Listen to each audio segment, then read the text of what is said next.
కానీ దేవుని విషయానికి వద్దాం, మనం దైవికమైన విషయానికి వద్దాం. మనం దేవుడు దొరకని రోజు రాబోతా ఉంది. యేసయ్యని నువ్వు పిలిస్తే నీ మొర వినే రోజులు పోయేవిక. ఇక ఆయన వినడు, నీ మాటలు చెవిని పెట్టడు, నీ ప్రార్థన చెవిని పెట్టడు, నీ కంటికి కనపడ్డు, నీకు దొరకడు.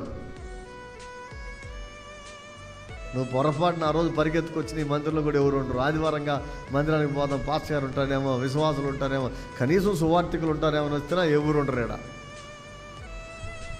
ఎవరు ఉండరండి.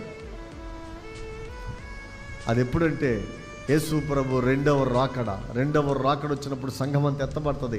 సంఘం అంతా ఎత్తబడితే ఒకవేళ నువ్వు విడవబడితే, అది నువ్వు విడవబడ్డావు అనుకో, నా ప్రియ దేవుని సంఘమా, నువ్వు కనుక విడవబడ్డావే అనుకో,